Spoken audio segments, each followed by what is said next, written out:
नमस्कार, 12 बजे की 12 बड़ी खबरों में आप सभी दर्शकों का स्वागत है और मैं हूं आपके साथ अखंड राय। और आप देख रहे हैं उत्तर प्रदेश का तेजी से बढ़ता हुआ digital platform IBC 24 Uttar Pradesh Uttarakhand. 12 बजे की महत्वपूर्ण खबरों की शुरुआत करते हैं। आपको बता दें कि महोबा में बीजेपी के जिला अध्यक्ष पर सनसनीखेज आरोप लगा है और यह आरोप उनकी पार्टी की एक नेता ने लगाया है। उन्होंने बोला है कि बीजेपी में पद के बदले, जिले में पद के बदले नेताजी ने कहा है कि पहले शारीरिक संबंध बनाओ। पहले आपको सुनाते हैं कि क्या कुछ कहा है उस पीड़िता ने, कि किस तरीके के आरोप लगाए हैं बीजेपी के महोबा जिलाध्यक्ष पर कि अगर पद चाहिए तो आपको शारीरिक संबंध बनाने पड़ेंगे। सुनिए पहले पीड़िता ने क्या कहा है। इन्होंने मुझे बुलाया, मैं गई भी, अपनी बात रखने के लिए, करने के लिए मैं गई भी। चूंकि मुझे भी काम कर रही थी तो आगे बढ़ने की लालसा तो हर किसी को होती है, मुझे भी थी। मोहनलाल जी ने मुझसे कहा कि दीपाली जी, मैं आपको जिला उपाध्यक्ष बना दूंगा तो आप मुझे क्या देंगे। मैंने कहा, भाई साहब, मेरे पास देने के लिए कुछ नहीं है, क्योंकि अभी अभी मेरा घर मकान बिक चुका है, आपको पता है। मेरे पति का भी काम धाम बंद सा चल रहा है, आपको पता है। मैं आर्थिक रूप से इतनी कमजोर हूँ कि मैं आपको कुछ दे नहीं सकती। मोहनलाल जी ने कहा, अरे दीपाली जी, आपके पास देने को बहुत कुछ है। मैंने कहा, भाई साहब, मैं समझी नहीं, कहना क्या आप चाहते हैं। इन्होंने कहा, आप समझदार हैं, आपको मुझे बताने की आवश्यकता नहीं है, आप इशारों को समझिए। मैंने कहा, भाई साहब, मैं ना तो इशारों में बात करती हूँ, ना मुझे समझ में आता है ये सब। आप खुलकर बताइए, यदि करने योग्य होगा तो मैं जरूर करूँगी। तो मोहनलाल जी ने कहा कि यदि मैं आपको जिला उपाध्यक्ष बना देता हूँ तो आप मेरे साथ लखनऊ, दिल्ली, हर जगह चलेंगे, किसी को शक भी नहीं होगा। बस एक बार मैं कैसे इस बात को बोलूं, मुझे खुद समझ में नहीं आ रहा। इस जैसे नीच व्यक्ति क्या कहूं मैं, किसने कहा। आपने सुना कि किस तरीके से इन पीड़िता ने आरोप लगाया है बीजेपी के जिला अध्यक्ष पर, और वो बड़े ही गंभीर और सनसनीखेज आरोप लगाए हैं। किसी महिला के लिए उसकी इज्जत सबसे बड़ी चीज होती है और किस तरीके से इज्जत को तार तार करने वाली बात जिला अध्यक्ष के ऊपर आरोप लगे हैं इन महिला के द्वारा। लेकिन अगर बात की जाए जिला अध्यक्ष की, तो उन्होंने सिरे से इन आरोपों को खारिज कर दिया। उन्होंने बताया है कि उनके ऊपर जो आरोप लगाए गए हैं वो महज उनकी छवि को धूमिल करने के लिए लगाए गए हैं। पहले आपको सुनाते हैं कि किस तरीके से जिला अध्यक्ष ने अपने ऊपर लगे आरोपों को कैसे खारिज किया है और क्या कुछ कहा है। पत्रकारों बंधुओं से कहना चाहता हूं कि जो सोशल मीडिया में जिस तरह से निराधार मेरे ऊपर आरोप लगाए जा रहे हैं, ये पूरी तरह से निराधार ये आरोप लगाए जा रहे हैं। इनकी मैं घोर निंदा करता हूं। ऐसे सोशल मीडिया के माध्यम से किसी के ऊपर साफ सुथरी छवि को खराब करने के लिए ये आरोप लगाए जा रहे हैं। एसपी को शिकायत पत्र सौंपा है, पीड़िता ने मैं ये चीज को एसपी साहब से भी कहना चाहूंगा कि निष्पक्ष जांच हो और जांच में जो भी गलत पाया जाए उसको सख्त से सख्त सजा मिलनी चाहिए। तो आपने सुना किस तरीके से बीजेपी के जो जिला अध्यक्ष है वो साफ तौर पर कह रहे हैं कि इन आरोपों को वो खारिज करते हैं और बड़े ही घिनौने आरोप लगे हैं, क्योंकि अगर एक पीड़िता, एक महिला खुद सामने आकर के इस तरीके की बातें करती हैं तो अपने आप में बात बड़ी हो जाती है। लेकिन यहाँ पर जिला अध्यक्ष ने एसपी को शिकायत पत्र दिया और साथ ही साथ उन्होंने निष्पक्ष जांच की बात भी कही है। हमारे साथ इस पूरे मसले पर बातचीत करने के लिए रविंद्र मिश्रा बने हुए हैं महोबा से। उनसे ही जानेंगे कि आखिरकार ये जो पूरा मामला है वो है क्या और किस तरीके से जो आरोप महिला ने लगाए हैं वो कितने उन आरोपों में सच्चाई है। सबसे पहले रविंद्र आपसे जानेंगे कि आखिरकार ये आरोप लगाए गए महिला की तरफ से, क्या इसको लेकर के कोई ऑडियो क्लिप या किसी तरीके का कोई सबूत पेश किया गया है? क्योंकि आमतौर पर इस तरीके से महिला ने बीजेपी के जिला अध्यक्ष पर बड़े ही गंभीर आरोप लगाए हैं। वहां पर तो अध्यक्ष मना कर रहे हैं, खारिज कर रहे हैं इन आरोपों को। तो क्या किसी तरीके का सबूत दिया गया महिला की तरफ से, ऑडियो रिकॉर्डिंग, कॉल रिकॉर्डिंग, किसी तरीके का कोई सबूत?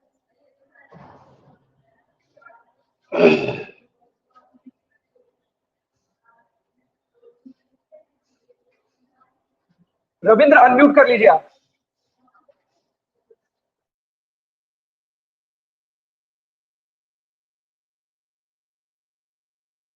रविंद्र सुन पा रहे हैं आप?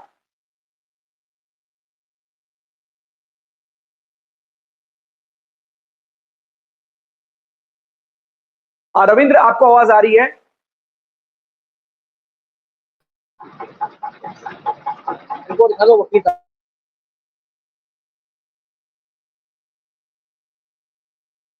रविंद्र अनम्यूट कर लीजिए आप, आपकी आवाज नहीं आ रही इस साइड।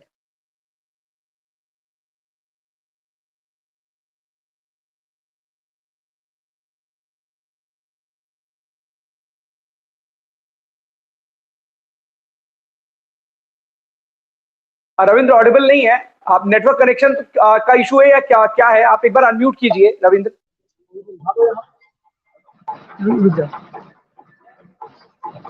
रविंद्र से फिर से कनेक्ट करेंगे। रविंद्र के साथ कुछ तकनीकी खामी है। सबसे चलते हैं आदर्श के पास। आदर्श बताइए।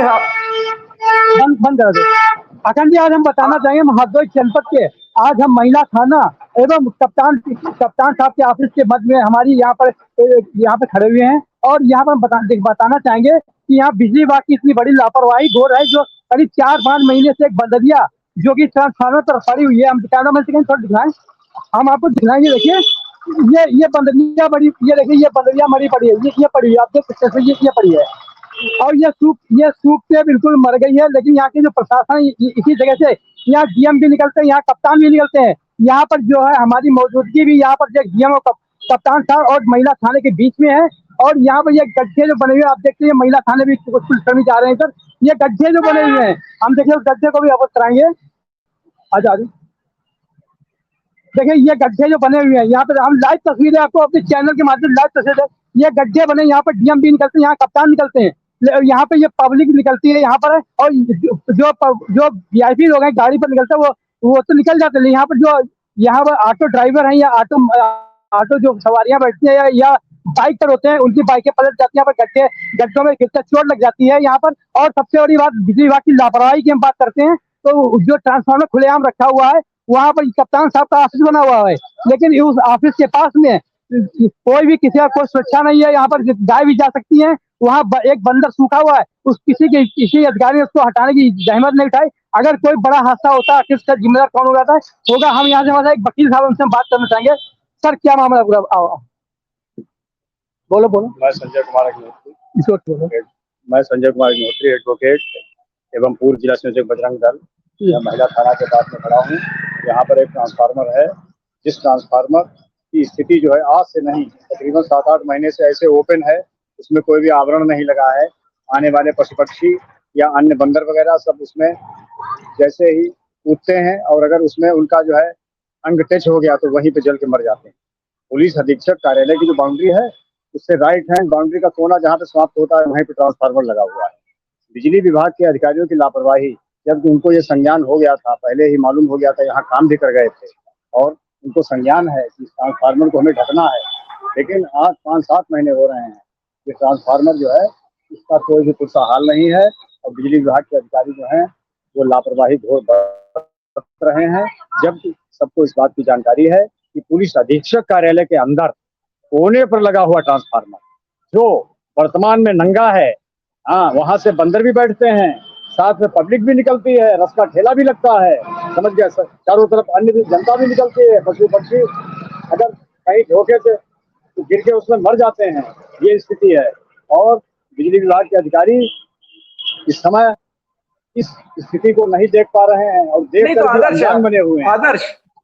आदर्श एक सबसे बड़ा सवाल ये है कि आखिरकार इस तरीके की चीजें इतनी कम दूरी पर है जहां पर दो बड़े बड़े विभागों के वहां पर ऑफिसेज हैं, वहां पर अगर इस तरह की स्थिति की पैदा हुई तो बिजली विभाग के कर्मचारियों की नजर उधर नहीं पड़ती क्या? इस तरीके खुले ट्रांसफार्मर पर और इस तरीके से मानवता होती है, संवेदना होती है, क्या मानवता और संवेदना दोनों मर चुकी है क्या बिजली विभाग के कर्मचारियों की? किसी की नजर नहीं पड़ रही है? देखिए खंड हम बताना चाहेंगे आपको कि यहाँ जहाँ पर हमारी मौजूदगी है, यहाँ पर डीएम मनोज झा भी निकलते हैं, यहाँ कप्तान अशोक मीणा भी निकलते हैं और हम उन्हीं के ऑफिस के पास में खड़े हैं। और ऑफिस के पास में साइड में एक ट्रांसफार्मर खुलेआम रखा हुआ है जिससे एक बंदर अभी भी पड़ा हुआ है। जहाँ पर इतनी अधिकारियों की लापरवाही है कि इस नहीं, संदर्भ में बिल्कुल उठाया लापरवाही गया है, ये घोर लापरवाही है आदर्श। यही तो सवाल है ना कि आखिरकार जी। क्या मानवता और संवेदना दोनों मर चुकी है क्या आपको दिखाई नहीं दे रहा किस तरीके की घोर लापरवाही वहां पर है? और आदमी की कहते हैं ना कि जिंदा आदमी की आप कद्र करें ना करें, कम से कम मरी हुई चीजों की तो कद्र करनी चाहिए और मानवता और संवेदना होनी चाहिए। अगर इस तरह की घटना घटित हो गई थी तो वहां पर क्या बिजली विभाग के कर्मचारी इतने दिनों से नजारा दे, क्या उन्होंने देखा ही नहीं, जहमत ही नहीं उठाई? यहाँ पर इस तरीके की स्थिति है वहां पर। अखंड जी, बिजली विभाग लापरवाही कर रहा है यहाँ पर। अगर उसने देखा होता तो हो सकता है अकाल तरीके देख कर भी यहाँ पर अनजान बने हुए हैं। और हरदोई जिला की व्यवस्था पूरी ध्वस्त चल रही है। यहाँ पर जो जिलाधिकारी महोदय हैं उनको यहाँ पर देखना चाहिए कि यहाँ पर जो है जो बंदर जो मरा पड़ा है कम से उनको तो संज्ञान, और यहाँ पर गड्ढे जो हम दिखाएं बंदर को, भाई यहाँ से राम नाम जो नाम लेते हैं उन वो भी नहीं देख रहे। यहाँ पर गड्ढे बने हुए हैं।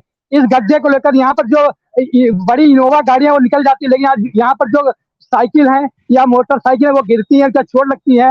और यहाँ पर जो ऑटो रिक्शा है उसमें महिलाएं बैठ के जाती हैं। यहाँ पर पुलिस कप्तान ऑफिस में अपनी फरियाद लेकर जो फरियादी आते हैं वो भी यहाँ पर गिर के चोटें लगती है, लेकिन इस गड्ढे को अभी तक बनाया नहीं गया है।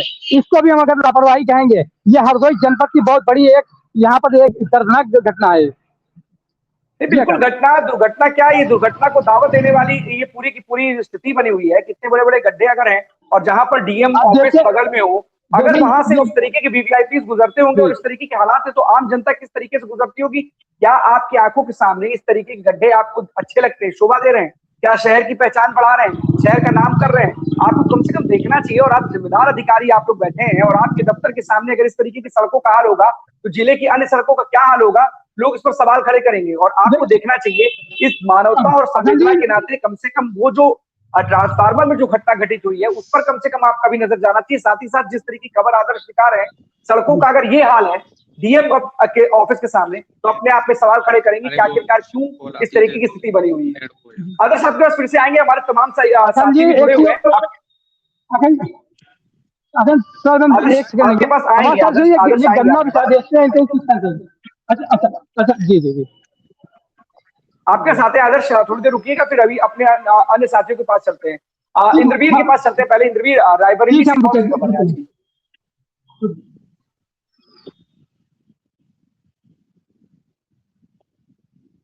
अनम्यूट कर लीजिए आप इंद्रवीर। अगर मैं कहूंगा एक बार वो आ गए हैं रविंद्र, आप ले लीजिए, देन आई विल वेट। वो आ गए हैं, शायद उनका ऑडियो क्लियर हो गया। ठीक है, ओके। रविंद्र, आप ये बताइए कि जिस तरीके से महोबा के जिला अध्यक्ष के ऊपर, बीजेपी के जिला अध्यक्ष के ऊपर इस तरीके के घिनौने आरोप, सनसनीखेज आरोप एक महिला ने लगाया है, क्या इसका कोई साक्ष्य उनके पास उपलब्ध है? क्योंकि बहुत सारी आप तो शिकायत जिला अध्यक्ष ने की है तो कोई ना कोई चीज तो कही जाएगी। तो क्या इस तरीके की कोई चीजें निकल करके सामने आ रही है? महिला की तरफ से कोई सबूत पेश किया गया है? देखिए, अभी तक ऐसा सबूत नहीं आया है जिससे ये साबित हो सके कि ये पूरा मामला जो है सत्य पे आधारित है। हालांकि जो आला कमान है उन्होंने मामले को संज्ञान लिया है और 2 सदस्यीय कमेटी का गठन किया है जो शायद आज देर शाम महोबा पहुंचेंगी और पूरे मामले की जांच करेंगी। जांच के बाद ही ये सिद्ध हो पाएगा कि क्या ये पूरा मामला सच है या झूठ पे आधारित है। जी रविंद्र, सबसे बड़ी बात है कि महिला ने खुद सामने आकर के इस तरीके का बयान दिया है और कहीं ना कहीं जिला अध्यक्ष के ऊपर ये बात कही है कि उपाध्यक्ष बनवाने के लिए या बना देंगे आपको। एक सवाल आपसे भी जानना चाहेंगे, क्या ये पॉसिबल है कि जिला अध्यक्ष की अगर जिला अध्यक्ष कह दे तो किसी को भी उपाध्यक्ष बना देगा बीजेपी जैसी पार्टी में?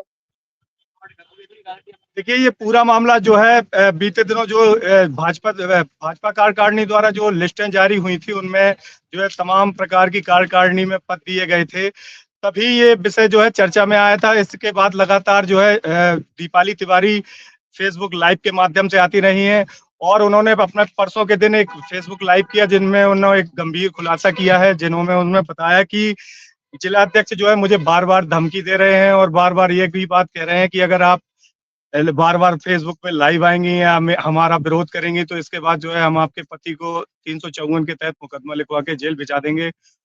तभी परसों के दिन देर शाम जो है दीपाली तिवारी जो पूर्व जिला मंत्री थी वो एक फेसबुक लाइव के माध्यम से आती हैं और जिलाध्यक्ष मोहन कुशवाहा पर संगीन आरोप लगाती हैं, जिसके अभी तक कोई सबूत या साक्ष्य अभी तक उनके द्वारा जो है पेश नहीं किए गए हैं, लेकिन ये पूरे राजनीतिक गलियारों में हलचल का विषय बना हुआ है। जी अखंड। रविंद्र, बिल्कुल राजनीतिक गलियारों में तो बिल्कुल हलचल का विषय बना हुआ है, तमाम चर्चा का इस समय बाजार गर्म है इसको लेकर के। तमाम तरीके की प्रतिक्रियाएं सोशल मीडिया पर देखी जा रही है विपक्ष के द्वारा।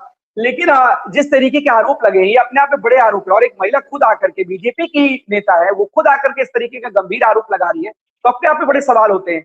इस पूरे मामले के संज्ञान में आने के बाद, यूं कहें कि लाइमलाइट में आने के बाद, क्या पुलिस ने कोई कार्रवाई की है? क्योंकि जिलाध्यक्ष तो कह रहे हैं कि हमने खुद ही जांच के लिए शिकायत पत्र दिया हुआ है, तो क्या इस पूरे मामले में पुलिस की एंट्री तो हुई है? क्या पुलिस ने अभी तक कोई जांच की है? कोई पुलिस की तरफ से कोई बयान इस पूरे मामले में? जो महिला है उनके द्वारा जो है एक शिकायती पत्र एसपी महोबा को दिया गया है और उन्होंने इस पूरे प्रकरण में जांच की मांग की है। तो वहीं दूसरी तरफ जिलाध्यक्ष मोहन कुशवाहा ने जो है पीसी करके सार्वजनिक तौर पे कहा है कि ये मेरे ऊपर जो इल्जाम लगाए जा रहे हैं ये पूर्णतः निराधार हैं और इनकी भी जांच होनी चाहिए। तो कहीं ना कहीं दोनों पक्ष जो है जांच की ही बात कह रहे हैं। ये घटना नहीं, तो अगर दबी बात की जाए तो क्या किसी तरीके की कोई प्रतिस्पर्धा थी? किस तरीके की बात है? क्योंकि देखिए एक बहुत ही गंभीर मामला, और कोई भी महिला आकर इस तरीके के आरोप नहीं लगा सकती किसी के ऊपर, कोई ना कोई बात तो जरूर होगी। क्या इस तरीके की चर्चाओं का जो बाजार गर्म है, अगर सूत्रों की बात की जाए, यूं कहें कि अगर कोई खबरों की बात की जाए, तो किस तरह की खबरें निकल करके सामने आ रही है इस पूरे मामले को लेकर के? राजनीतिक गलियारे जो है पूरी तरह गर्म है, शहर में चर्चा का विषय बना हुआ है। राजनीतिक पार्टियां भी, जहां तक कि कांग्रेस पार्टी का भी एक ट्वीट आया है और जो पप्पू यादव जो पूर्णिमा में जो बयान उन्होंने दिया था उससे संबंधित पूरे मामले को जोड़ा जा रहा है और इसे देखा जा रहा है। हालांकि अभी किसी भी प्रकार का कोई ऐसा साक्ष्य सामने नहीं आया है जिससे कोई कार्रवाई हो सके। और दूसरी तरफ बयान उनका मोहन कुशवाहा जी का भी एक बयान आया है जिसमें उन्होंने कहा है कि ये मेरे खिलाफ साजिश है और पूरे मामले की निष्पक्ष तरीके से जांच होनी चाहिए। जांच के लिए कानपुर मंडल अध्यक्ष द्वारा 2 सदस्यीय टीम, एक महिला एक पुरुष को जो है नियुक्त किया गया है, जो आज शायद देर शाम तक महोबा आ सकती हैं और दोनों पक्षों से पूछताछ के बाद कोई फैसला लिया जा सकता है। एक सवाल और भी है आखिरकार, क्योंकि एक सवाल ये भी जानना जरूरी है सभी लोगों के, दर्शकों के लिए भी, कि जिस तरीके से फेसबुक लाइव पर आई थी, क्या उन्होंने अपनी बात अपने किसी सीनियर लीडर के साथ शेयर की थी? उन्होंने अपनी इस तरीके की बात बताई थी या डायरेक्ट आकर के उन्होंने फेसबुक पर ही बात करना उचित समझा? क्योंकि इस तरीके की गंभीर आरोप लगे हैं, तो कोई महिला इस तरीके के बेबुनियाद आरोप तो फेसबुक के माध्यम से नहीं लगाएगी, सोशल मीडिया के माध्यम से नहीं लगाएगी। तो क्या उन्होंने इससे पहले किसी शीर्ष नेतृत्व से संपर्क करने की बात कही थी, या फिर उन्होंने किसी से बात करने की कोशिश की थी? क्या इस पूरे मामले में कोई जानकारी है? जो पूर्व जिला मंत्री महिला दीपाली तिवारी हैं, उन्होंने फेसबुक कहा है, साफ तौर पे कहा है कि मैंने जिलाध्यक्ष जी से जो है उपाध्यक्ष बनने के पद के लिए जो है बात करी थी, तो उन्होंने मुझे साफ तौर पर जो है हम बिस्तर होने के लिए मुझे फोर्स किया और दिल्ली, बंबई, लखनऊ आदि जगह जाने के लिए भी उन्होंने बोला। तो ये पूरी तरह से साफ है कि महिला की जो बात हुई थी वो सीधे जिला अध्यक्ष से हुई थी। इसके तुरंत बाद जो है वो लाइव के माध्यम से इस पूरे घटना का उन्होंने बयान किया है। हाँ बिल्कुल, जिस तरीके से पूरा का पूरा मामला है रविंद्र, कहीं ना कहीं इस वक्त राजनीतिक गलियारों में एक चर्चा का विषय बना हुआ, और बिल्कुल इस पूरे मामले पर राजनीति तेज हो गई है। चाहे वो समाजवादी पार्टी हो, कांग्रेस हो, तमाम जो विपक्षी दल है वो बीजेपी की महिला सोच को लेकर के लगातार बीजेपी पर सवाल खड़े कर रहे हैं। और जिस तरीके से बीजेपी नेत्री ने ही बीजेपी के एक जिला अध्यक्ष पर गंभीर आरोप लगाए हैं, अपने आप में सवाल खड़े करते हैं कि आखिरकार महिला सोच को लेकर के जिस तरीके के दावे किए जाते हैं, विपक्ष का ये कहना है, क्या उस पर खरी उतरती है बीजेपी? क्योंकि खुद उसकी ही पार्टी की एक लीडर इस तरीके की सनसनीखेज जो गंभीर आरोप, घिनौने आरोप अपनी ही पार्टी के जिलाध्यक्ष पर लगाती है, सवाल खड़े होते हैं। लगातार इसको लेकर के चर्चा का बाजार गर्म है। यूं कहे कि देश में एक अलग ही चर्चा चल रही है कि बीजेपी में क्या बीजेपी लीडर्स महिलाओं के साथ इस तरीके के काम करते हैं, पद की लालच दे करके। इस पूरी खबर पर जरूर नजर बनाए रखिएगा रविंद्र, जो भी अपडेट आएगा हमारे दर्शकों को जरूर दीजिएगा। बहुत बहुत धन्यवाद आप। इंद्रवीर के पास चलते हैं। इंद्रवीर, कौन सी खबर है रायबरेली से आज? अखंड, हमारे पास एक बाइट है और बाइट में पहले सुनवाना चाहूंगा, पहले वो बाइट सुने। थाना ऊंचाहार का पूरा मामला है और देर शाम की ये घटना है। एक व्यवसायी के साथ में लूट हो जाती है और उस पर मैं आपको सुनवाना चाहूंगा। पहले बाइट पीड़ित की क्या बाइट है जी। क्या नाम है आपका और क्या घटना हुई है आपके साथ आज? सोनी नाम है, मिर्जापुर के निवासी है। हमारी दुकान कुशल के पूर्वा पानी की टंकी में है। शाम को 7:20 के आसपास हमने दुकान बंद किया, वापस जा रहे थे और रास्ते में किशनी सराय के ठीक सामने 2 बाइक से 5 लोग आते हैं, जिसमें हमें एक बाइक आगे होती जो स्प्लेंडर प्लस है, पीछे वाली को हम देख नहीं पाए और आगे वाला हमें चाकू से वार करता है जो कि हमारी डिग्गी में लगता है। इसके बाद हमारा झोला और 10,000 रुपये लेके मतलब तुरंत वापस हो जाते हैं। लगभग कितने लोग थे वो? 5 लोग थे लगभग। किसी को आप पहचान पाए? नहीं पहचान नहीं पाए। सामने आने पर पहचान सकते हैं? हाँ पहचान सकते हैं। अच्छा, ये घटना कितने बजे के आसपास हुई है लगभग? लगभग 7:30 बजे की है। आपने ऊंचाहार पुलिस से शिकायत की है इस मामले की?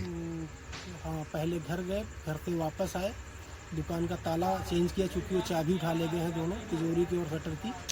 और उसके बाद 8 बज के कुछ मिनट पे हमने किया है। थाने से कोई आया था? 100 नंबर हमने फ़ोन किया था तो 100 नंबर भी आई थी, थाने से भी आए थे, एसपी साहब भी आए थे। अच्छा, क्या आश्वासन दिए हैं? आश्वासन दे के गए कि चिंता न करो, आपके साथ न्याय होगा। देखिए, आपने भी सुना, हमने भी कि ऊंचाहार कोतवाली क्षेत्र का पूरा मामला है। 5 लोग बाइक सवार 2 बाइक से आते हैं और अलग अलग उसमें आगे पीछे लगा करके बाइक इस व्यवसायी को जो है, जो अगर बात करें तो ये ज्वेलरी के व्यवसायी हैं और ये अपनी दुकान से अपने घर जा रहे थे शॉप को बंद करके। उसके बाद इनके साथ ये घटना होती है, आगे पीछे बाइक लगाकर 5 लोग आते हैं और चाकू निकालकर वार करते हैं। जो चाकू है वो डिग्गी में लग जाता है और डिग्गी में जो बैग था वो बैग और उसके साथ साथ 10,000 रुपए की लूट होती है। 10,000 रुपए की लूट हुई है। इससे IBC 24 की आज सुबह एडिशनल एसपी आलोक सिंह से जब बात हुई तो उन्होंने बताया कि घटना हुई है और घटना कारित भी की गई है और पुलिस मौके पर, चूंकि मैं भी गया था, तो इसमें लगी है जोरों शोरों से कि ये घटना को अंजाम देने वाले लोग क्या है। चूंकि अक्सर अगर मैं बात करूं तो सलोन थाना क्षेत्र और जगतपुर थाना क्षेत्र, ये ज्यादातर जो ऐसी घटनाएं को अंजाम दिया जाता है, यहाँ दोनों जगह, एक डिस्ट्रिक्ट है प्रतापगढ़ के सटे बॉर्डर है दोनों जगह, इधर सलोन थाना क्षेत्र में भी और इधर भी। तो ज्यादातर जो ऐसी घटनाओं को अंजाम देते हैं और बाद में जब मुलजिम पकड़े जाते हैं ना, तो वो प्रतापगढ़ से ज्यादा कनेक्टेड होता है। तो ये घटना का फिलहाल अभी इससे कहना कि कौन थे कहाँ के थे ये पॉसिबल नहीं होगा, लेकिन ज्यादातर रायबरेली में ये 2 थानों में जो घटनाएं होती है वो कनेक्टेड प्रतापगढ़ से निकल के आता है और अक्सर कई ऐसे मामलों में हमने देखा है। और दोनों जगह रायबरेली प्रतापगढ़ क्योंकि एक सेंसिटिव भी है और दोनों जगह ये खबरी यहाँ का होता है, घटना करने वाले कहीं के होते हैं, लेकिन ये घटना बड़ी घटना है और इस घटना के आधार पर एसपी और एडिशनल एसपी का कहना है टीमें बना दी गई हैं और वो काम कर रही हैं।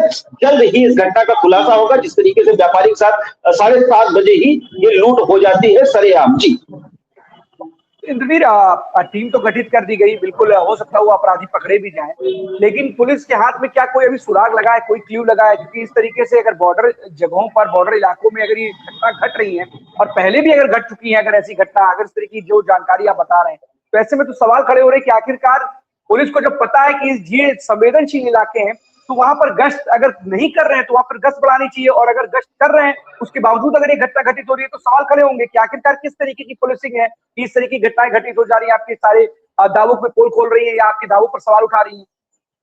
देखिए, डेफिनेटली बिल्कुल मैं ये इसमें कहीं से कुरेद नहीं होगा कहने में। जैसे आपने कहा कि पुलिस के नाक के नीचे से 5 बदमाश आते हैं और व्यापारी को 7:30 बजे ही लूट लेते हैं। 7:30 बजे बहुत ज्यादा रात नहीं हो जाती जिस तरीके से पुलिस को चैलेंज किया है, लेकिन उसमें पुलिस काम कर रही है, हम ये भी नहीं कहेंगे। लेकिन हाँ, चैलेंजिंग ऑफ द पुलिस इन रायबरेली, ये लुटेरों ने जो चैलेंज किया उसको लेकर के कहीं ना कहीं बड़ा सवाल रायबरेली पुलिस के ऊपर प्रश्न चिन्ह लगा है कि 7:30 बजे ऐसे लूट हो जाना और ऐसी वारदात को अंजाम दे देना, ये कहीं ना कहीं वो है। लेकिन फिर भी पुलिस काम कर रही है। चूंकि रात की घटना है, आज सुबह हम 12 बजे लाइव में है, तो हमने इससे पहले भी आपके साथ ही किया है और दिखाया है कि थाना नसीराबाद में लूट हुई थी। और अगर मैं बात करूं और 1-2 थानों में जो ऐसी छुटपुट लूट हुई थी उसमें आपने और बीच में लाइव में ही देखा है और खबरें भी दिखाई है कि हाफ इनकाउंटर हुए हैं।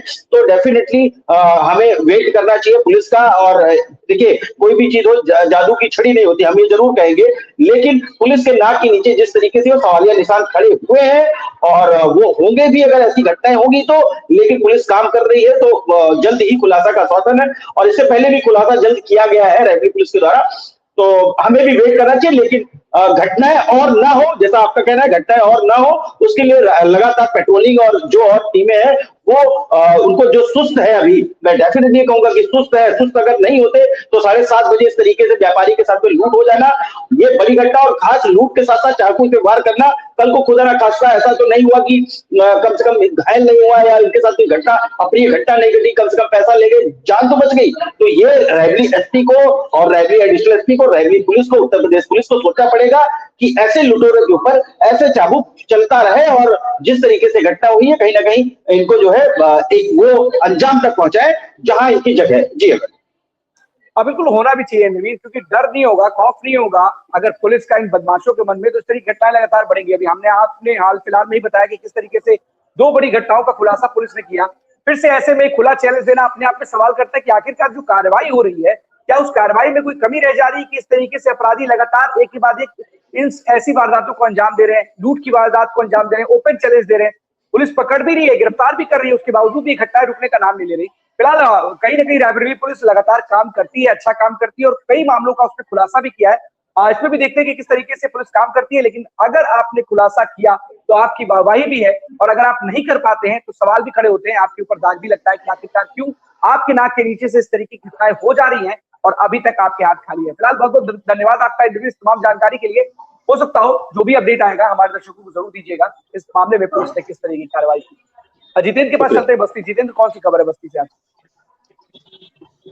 बिल्कुल, अगर आपको बता दें कि जिस तरीके से कल बताया गया था कि कहीं ना कहीं लखनऊ से ये मामला निकल के कहीं ना कहीं लखनऊ से ये मामला वहां से निकल के आया। अब ये बस्ती में ही पता चला कि 4500 जो फर्जी जो ड्राइविंग लाइसेंस है वो बनाए गए हैं। कहीं ना कहीं एक चीज खास देखा गया कि अरुणाचल प्रदेश में वहां बैठ के वहां से बैकलॉग एंट्री करके जो ड्राइविंग लाइसेंस है वो बनाए गए। लगभग 4 अगर बात करें 4 करोड़ के ऊपर के आसपास का ये बड़ा एक खेल किया गया कि फर्जी लाइसेंस बनाए गए हैं। इस पूरे मामले में जब अधिकारी से बात की गई जो है तो उन्होंने बताया कि इसमें जांच चल रही है, जांच की जाएगी, क्योंकि मीडिया के माध्यम से जानकारी लगी है, जो भी होगा वो कार्रवाई कीजिए। लेकिन एक चीज साफ है कि लगभग 4 करोड़ के ऊपर यानी 4500 लाइसेंस जो फर्जी बने हैं बैकलॉग एंट्री करके, बड़ा सवाल होता है बस्ती, संत कबीर नगर, सिद्धार्थनगर, आजमगढ़, आसपास के जितने जिले हैं कहीं ना कहीं ये सारे जिले के जो है जो अधिकारी हैं, वहाँ के जो कर्मचारी हैं, उन सबके मिली भगत से ये सारा काम किया गया। फिलहाल इस मामले में यह लगता है कि 8 लोगों के जो लाइसेंस है वो निरस्त किए गए, बाकी 6 महीने का जो डेटा है वो खंगाला जा रहा है। उसके बाद में जो भी चीजें सामने आएगी उस पर कार्रवाई करेंगी। मैं शॉर्ट टर्म में बात करूंगा, मेरे और भी सहयोगी जुड़े। लेकिन एक चीज खास है कि बड़ा मामला सबसे बड़ा बता दिया कर, क्योंकि लखनऊ से ये मामला तूल पकड़ता हुआ है, बस्ती पहुंचा हुआ है। तो ड्राइविंग लाइसेंस के मामले इतना बड़ा खेल होना ये अपने आप में बहुत बड़ा सवाल है, निशान खड़ा करता है। खंड एक सवाल ये भी है जितेंद्र इस पूरे मामले में कि आखिरकार किस तरीके से इसको अंजाम देते थे। इतनी बड़ी तादाद में अगर इस तरीके से फर्जी ड्राइविंग लाइसेंस बन रहे हैं और कहीं ना कहीं जांच एजेंसियां इसकी जांच कर रही हैं, तो मिली भगत तो बिल्कुल है अधिकारियों की, कर्मचारियों की। लेकिन सवाल है किस आधार पर इस तरीके के फर्जी डॉक्यूमेंट्स का सहारा लेकर के बनाया जाता था, या फिर लोगों का गलत डेटा फीड किया जाता था, किस तरीके से फर्जी काम किया जाता था, जरा हमारे डिटेल में हमारे दर्शकों को बताइएगा। तो अखंड इसमें जो काम था जो आरटीओ विभाग के बाहर जैसे क्योंकि अक्सर देखा जाता है कि जो कार्यालय के बाहर वो दलाल भारी संख्या में होते हैं। सेम सिचुएशन है, ये लगातार देखा जाता था। तो दलाल है वो अधिकारियों से मिलते थे, कर्मचारी वहां से मिले, उनके माध्यम से उन लोगों ने जो है ये डेटा यानी जो उनके डेटा होते थे, जो उनके जिनका ड्राइविंग लाइसेंस की आजकल जो कोई ट्रेनिंग देना नहीं चाहता है, वहां जाके फिंगरप्रिंट्स नहीं देना चाहता है, इजिली उनको जो है जो ड्राइविंग लाइसेंस है वो बन सके।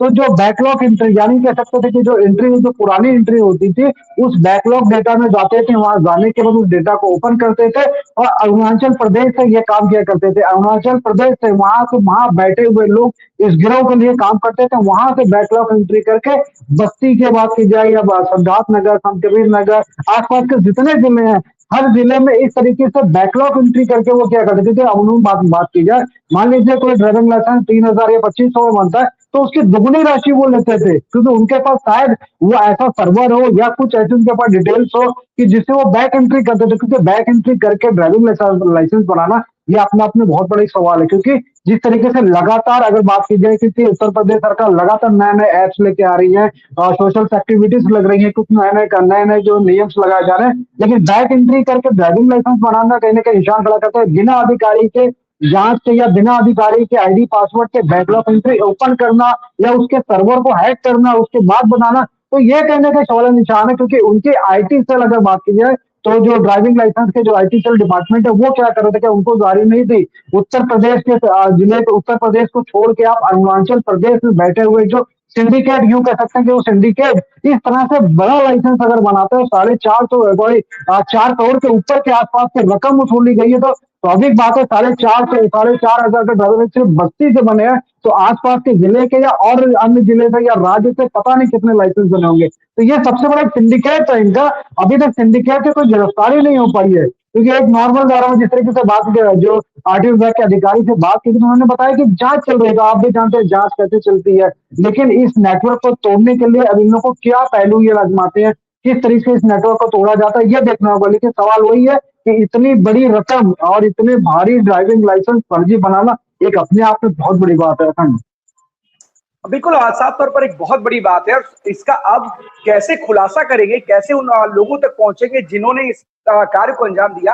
लेकिन इतना जरूर है कि किस तरीके के फर्जी वाले हमारे देश में हो रहे हैं।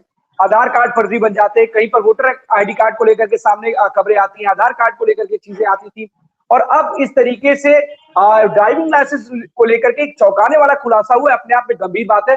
फिलहाल देखने वाली बात होगी कि जो जांच एजेंसी है इस पूरे मामले में किस तरीके से, किस एंगल पर जांच करती है और कौन से लोगों को इस मामले में जो जिम्मेदार हैं उनको गिरफ्तार करती है। लेकिन फिलहाल देखने वाली बात होगी कि जांच में सच में इसके ऊपर आंच आती है, क्योंकि कई बार देखा जाता है कि जांच जो होती है वो ठंडे बस्ते में चली जाती है। लेकिन ये गंभीर मसला है और इस गंभीर मसले को बड़ी ही गंभीरता के साथ सुलझाना चाहिए।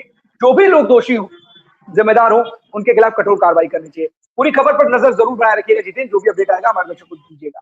बहुत बहुत धन्यवाद आपका। अभिषेक के पास चलते हैं। अभिषेक हमारे साथ बने हुए भदोही से। अभिषेक, कौन सी खबर है? जी अखंड जी, मैं वाराणसी का इस वक्त पहले अपडेट देना चाहूंगा, जिसमें कि प्रधानमंत्री मोदी की वाराणसी में 20 घंटे की यात्रा रहने वाली है। और 20 घंटे की अगर पूरी हम बातचीत करें तो 20 घंटे में ये कहा जाए कि वाराणसी का इस बार कहीं ना कहीं प्रधानमंत्री मोदी का एक बड़ा रोड शो देखा जाएगा। लगभग 14 किलोमीटर का ये रोड शो होगा, जो लहरतारा और Cantt railway station, Lanka, BHU समेत जब यहाँ से गुजरेंगे, उसके बाद यह काशी विश्वनाथ मंदिर पहुंचकर बाबा विश्वनाथ का दर्शन करेंगे। तो ये कहीं ना कहीं एक बंगाल चुनाव के पहले एक नया मोड़ देखने को मिल रहा है, क्योंकि अगर वाराणसी की बात की जाए तो यहाँ वाराणसी में भी बांग्ला जो है कि पश्चिम बंगाल के लगभग 70,000 वोटर बताए जाते हैं। तो कहीं ना कहीं 70,000 वोटर के साथ एक नई जो है कि आवाज दी जाएगी, जिससे कि बंगाल के चुनाव को एक नया रूप मिल पाए। इसी के साथ साथ अगर मैं बात करूं वाराणसी जनपद के दूसरे एक घटना की, तो एक मनीष सिंह की हत्या हुई है। ये भी कहीं ना कहीं वाराणसी को एक नया खबर दे रही है। जिस तरीके से प्रधानमंत्री नरेंद्र मोदी का यह संसदीय क्षेत्र है, उनके क्षेत्र में इस तरीके का दरिंदगी के साथ हत्या की गई है। ये हैवानियत जो है मानवता को शर्मसार करने वाली है। मनीष सिंह एक व्यवसायी थे। यह अपने घर से रात्रि में जो है कि जा रहे थे। इनका घर वाराणसी के पिंडरा तहसील अंतर्गत फूलपुर थाना क्षेत्र के जो है खमहापुर गांव में था। यहाँ ये जो है कि अपने घर से चंद कदम की दूरी पर पहुंचे थे। वहां एक महिला से जो है कि टकराव होता है उनके जो है कार से। उसके बाद वहां के ग्रामीणों द्वारा इनसे बहस होती है। उसके बाद इन पर हमला होता है। हमला इस तरीके से होता है कि उनकी आंखें निकाल दी जाती हैं, सर फोड़ दिया जाता है। मतलब मानवता को शर्मसार कर देने वाली घटना है। इसके बाद उनकी हत्या हो जाती है और पूरा परिवार बिलख कर रो रहा है। अभी उनकी पत्नी का एक वायरल वीडियो है, उसमें उनकी पत्नी का साफ तौर से यह कहना है कि हमारे पति का हाथ तोड़ देते आप लोग, पैर तोड़ देते, लेकिन जिंदा छोड़ देते।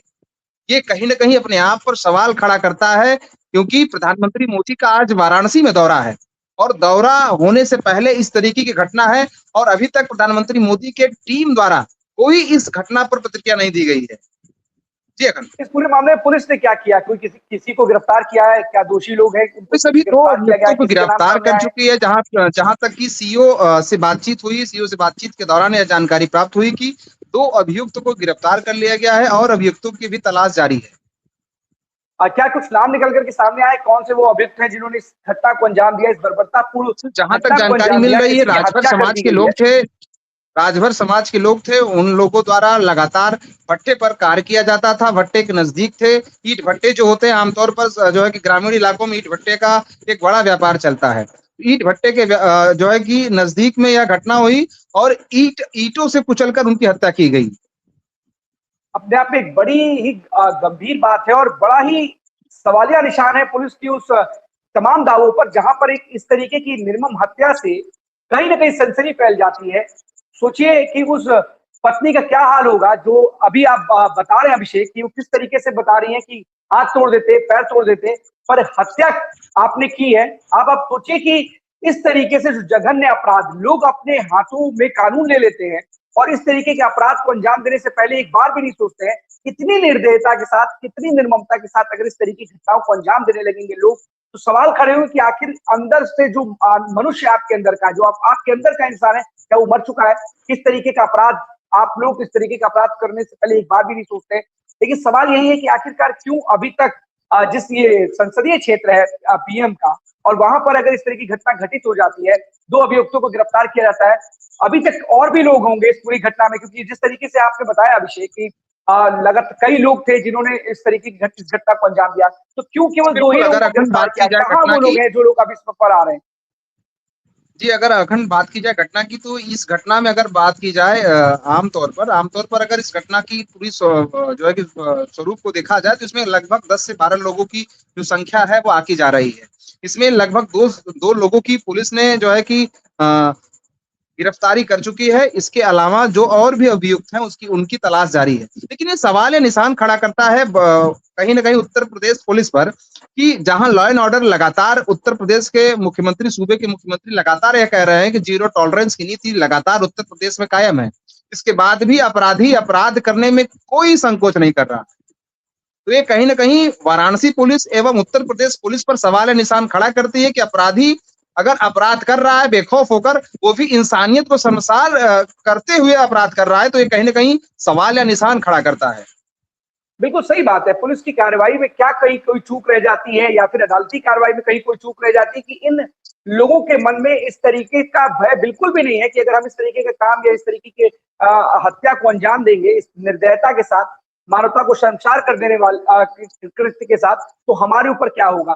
फिलहाल इस पूरे मामले पर अब देखना होगा कि पुलिस आगे जो और अन्य अभियुक्त है उसको कब तक गिरफ्तार करती है। फिलहाल 2 लोगों को गिरफ्तार किया गया है और जिस तरीके से बताया है अभिषेक ने कि आज पीएम मोदी के रोड शो को देखते हुए कहीं ना कहीं पुलिस के ऊपर भी कई सवाल जरूर खड़े हो रहे हैं, लेकिन इतना जरूर है कि सुरक्षा के चाक चौबंद इंतजाम किए जाते हैं। और संसदीय क्षेत्र में, पीएम के संसदीय क्षेत्र में जब इस तरह की घटना सामने आती है, तो अपने आप में कई गंभीर सवाल उठते हैं कि आखिरकार पुलिस का खौफ इन बदमाशों के मन में, इन अपराधियों के मन में, या उन लोगों के मन में जो इस तरीके के कृत्य करते हैं, जघन्य अपराध करते हैं, उनके मन में क्यों नहीं है। लेकिन दावे किए जाते हैं कि अपराधियों के मन में खौफ है। फिलहाल ये घटना देख करके तो बिल्कुल भी ऐसा नहीं लगता कि अपराधियों के मन में पुलिस का खौफ है। अगर होता तो शायद इस तरीके का अपराध उनके हाथों से नहीं होता। फिलहाल बहुत बहुत धन्यवाद आपका अभिषेक इस तमाम जानकारी के लिए। आदर्श अपनी बात कंटिन्यू कीजिएगा। जी, अगर हम बताना चाहेंगे आपको हमारी मौजूदगी महिला था, जैसा कि मैंने पहले बताया, महिला थाने और कप्तान साहब के दीवार के बीच में हम दिखा रहे हैं महिला थाना का गेट। आपको देखिए, ये महिला थाना का गेट है हमारा, ये महिला थाना का गेट है। और यहाँ ये इसके पीछे आप देख सकते हैं, ये कप्तान साहब की दीवार है और ये शर्मसार करती हुई ये घटना है। इसके अंदर जो मरा पड़ा हुआ है, ये करीब 5-6 महीने लगभग हो चुका है। और ये पुलिया भी टूटी हुई है, देखिए हम दिखा दें, ये इस पे जब लोग बैठते हैं तो ये हिलती है। अगर इससे कोई हादसा होता है तो यहाँ अधिकारी को ये भी नहीं दिखा देता कि उससे क्या घटना होगी। लेकिन और हम यहाँ देखिए, यहाँ पे ये जूस का ठेला लगा हुआ है, हम दिखाएं आपको, ये जूस का ठेला लगा हुआ है यहाँ पर। यहाँ पुलिसकर्मी भी जूस पीते हैं, यहाँ पब्लिक भी पीती है, यहाँ गले को ठंडा करने के लिए। और यहाँ पर देखिए भैया, यहाँ पे देखिए, ये यहाँ पर ठेला लगा हुआ है, ये और इसके पीछे ये ट्रांसफार्मर रखा हुआ है। यहाँ पर जो गाय वगैरह अगर जाती हैं तो किसी तरह कोई सुरक्षा व्यवस्था यहाँ पर नहीं की गई है। जबकि यहाँ हमारे पीछे जो है कप्तान साहब का ऑफिस बना हुआ है और इसी के थोड़ा आगे जिलाधिकारी जी का ऑफिस है और इनके कप्तान जी के ऑफिस में ही सीओ सिटी है, सभी ऑफिस यहीं पे बने हुए हैं। लेकिन ये जो राम नाम तो कहने वाले भक्त लोग हैं, वो भी नहीं यहाँ पर देख रहे कि हाँ, ये बंदर जो वासुकी मंगल है और बंदर जो मरा पड़ा हुआ है, सूख गया है वो बिल्कुल। तो यहाँ पर उसको कम से कम उनको अंतिम संस्कार करना चाहिए इज्जत के साथ में, लेकिन वो भी नहीं दिखाई दे रहा है। तो तो यहाँ पर कहीं ये बहुत बड़ी संताप करती हुई घटना है। और यहाँ पर सभी पुलिसकर्मी भी यहाँ पर जूझ पीते हैं, लेकिन यहाँ पर ये किसी को नहीं दिखाई दे रहा है कि यहाँ पर बंदर जो है सूखा पड़ा इसको हटवा दिया जाए या इसका अंतिम संस्कार कराया जाए, लेकिन ये किसी ने कोई जहमत नहीं उठाई यहाँ पर है। और यहाँ पर जो है जो महिला थाने में जो यहाँ महिलाएं भी निकलती हैं, यहाँ पुरुष भी आते हैं, कप्तान साहब के ऑफिस में भी लोग आते हैं। और देखिए ये गाड़ी निकल रही है, देखिए ये गाड़ियाँ, बड़ी गाड़ियाँ तो निकल जाती हैं, हम दिखाएं आपको, ये गाड़ियाँ तो निकल जाएंगी। एक गड्ढे से देखिए, गड्ढे कैसे निकल रहे गड्ढे के पास, देखिए ये गड्ढा बना हुआ है, देखिए ये लाइव तस्वीर हम आपको दिख रहा है। ये सब अधिकारी, ये देखिए विधायक की गाड़ी है, ये भी इधर से निकलेगी। हाँ बिल्कुल आदर्श, देख लिया हमने और हमने बाहर दर्शकों ने भी देखा है कि किस तरीके से वहां के हालात है। और देखिए सबसे बड़ी बात है कि सब सड़कों का सुंदरीकरण होता है, जो गड्ढा मुक्त सड़कों की बात भी होती है, कई जगह पर सड़कें बन भी रही हैं, लेकिन अगर उसके बावजूद भी जहां पर इतने बड़े बड़े वीवीआईपी ऑफिस हो, जहां पर तमाम बड़े बड़े अधिकारी, आला अधिकारी वहां से गुजरते हों, अगर वहां की सड़कों का ये हाल है तो अपने आप में सवाल खड़े होंगे कि आखिरकार प्रशासन की नजरें हैं किस तरफ। अगर जो उनके ऑफिस के बाहर के या आसपास के इलाके में इस तरीके की सड़कों का हाल है, तो जिले की अन्य सड़कों का क्या हाल होगा, ये अपने आप में गंभीर सवाल है। और दूसरी चीज, ये मानवता को शर्मसार कर देने वाली तस्वीर है। जी जी, देखिए हम कप्तान साहब के ऑफिस के पास हम जा रहे हैं, लाइव तस्वीर आपको दिखला। नहीं आदर्श देख लिया, आदर्श बिल्कुल आदर्श देख लिया, आदर्श देख लिया। और बिल्कुल जो खबर है उस भी समझ में आ रही है, हमारे दर्शक भी समझ रहे हैं कि आखिरकार किस तरीके की नियत भी है, क्योंकि नियत पे खोट होगा, सवाल खड़े होंगे कि आखिरकार इस तरीके से वहां पर एक बेजुबान पड़ा हुआ है कई महीनों से, अगर इस तरीके से, तो अपने आप में सवाल होगी कि किसी ने भी सुध नहीं ली, किसी ने भी जहमत नहीं उठाई। बिजली विभाग के कर्मचारियों को भी बिल्कुल होश नहीं है, मानवता नहीं है, संवेदना नहीं है कि कम से कम नहीं कुछ कर सकते हैं तो उसके शव को हटा करके कहीं किसी जगह पर दफना दे या कुछ भी कर सके। लेकिन ये जो मानवता को शर्मसार कर देने वाली तस्वीरें, यही सवाल खड़े करती है कि जो झूठ जैसे उनसे जानना चाहेंगे आदर्श, अब स्टोरी कर लीजिए इस पे। यहाँ पर ये जो बंदर ने मरा पड़ा सबसे बड़ा 3-4 महीने हो गया है। जी जी जी बताएं। हाँ तो बिल्कुल आदर्श, बिल्कुल समझ में आ गया, आपने बताया भी है 3-4 महीने का। वहाँ के जो लोग हैं, जो नागरिक हैं, निवासी या आए हैं जो वहां पर राहगीर, उनका भी कहना है कि 3-4 महीने हो गए, लेकिन सब लोग देख रहे हैं, लेकिन देखने के बाद भी कोई कदम नहीं उठा रहा। यहाँ पर कोई संगठन भी होते हैं, वो भी सामने आ रहे हैं, वो भी कोई कदम नहीं उठा रहे हैं, पुलिस वाले कोई कदम नहीं उठा रहे, बिजली विभाग वाला कोई कदम नहीं उठा रहा है। तो ऐसे में सवाल खड़े होंगे कि सभी लोगों की संवेदनाएं मर चुकी हैं, मानवता मर चुकी है, किसी को भी कुछ दिख नहीं रहा। आमतौर पर ऐसा हमने तस्वीरें देखी हैं कि लोगों के मन में मानवता होती है, और जब कभी भी इस तरीके की कोई हादसा या दृश्य देखते हैं तो कोशिश करते हैं, प्रयास करते हैं कि उसको किसी तरीके से सही करवा सके। लेकिन इतनी बड़ी जहां पर ऑफिसेज हो, लगातार वहां पर पुलिसकर्मी आते जाते रहते हो, जो बिजली विभाग के कर्मचारी वो भी आते जाते रहते होंगे, क्योंकि तमाम बड़े ऑफिसेज वहां पे अगल बगल है, और अगर वहां पर इस तरीके के हालात हैं तो सवाल जरूर खड़े होंगे कि आखिरकार लोगों को हो क्या गया है, उनके अंदर क्या मानवता संवेदना जरूर मर चुकी है, किस तरीके की चीजें हो रही है, लेकिन लोगों की आंखों पर पट्टी बंधी है, वो दिख नहीं रहा। फिलहाल बहुत बहुत धन्यवाद आपका आदर्श जानकारी के लिए जो आपने बताई है। बड़ी बुनियादी खबर है, जमीनी खबर है, और लोगों की संवेदनाओं को दिखाती है कि मानवता कितना ज्यादा अहम रोल प्ले करती है, लेकिन अभी इस पूरी खबर पर तो साफ तौर पर दिखाई नहीं दे रही है। बहुत बहुत धन्यवाद आपका आदर्श इस तमाम जानकारी के लिए। एक और खबर आपको बता देते हैं, लखनऊ से है। लखनऊ में आज मुख्यमंत्री योगी आदित्यनाथ ने 936 रेडियो ऑपरेटर की जो सिलेक्टेड लोग हैं उनको ज्वाइनिंग लेटर दिया, और इस मौके पर उन्होंने कई बातें कही, लेकिन जो सबसे महत्वपूर्ण बात है उन्होंने जो कही है, उन्होंने बोला है कि आने वाले साल में 1 लाख के करीब पुलिस के जवान, होमगार्ड, दरोगा भर्ती किए जाएंगे। उन्होंने साफ तौर पर कहा है कि 9 सालों में 2,20,000 के करीब पुलिस में भर्ती हुई है, जो अपने आप में एक बड़ी भर्ती है। कई राज्यों की तुलना में उन्होंने कहा कि सबसे बड़ी भर्तियां हुई हैं। यही नहीं, इन भर्तियों को लेकर के उन्होंने साफ तौर पर कहा कि निष्पक्षता के साथ ये भर्ती की गई है, किसी को भी सिफारिश नहीं करनी पड़ी, किसी को भी इसके एवज में कुछ देना नहीं पड़ा, किसी के साथ भेदभाव या पक्षपात नहीं हुआ है।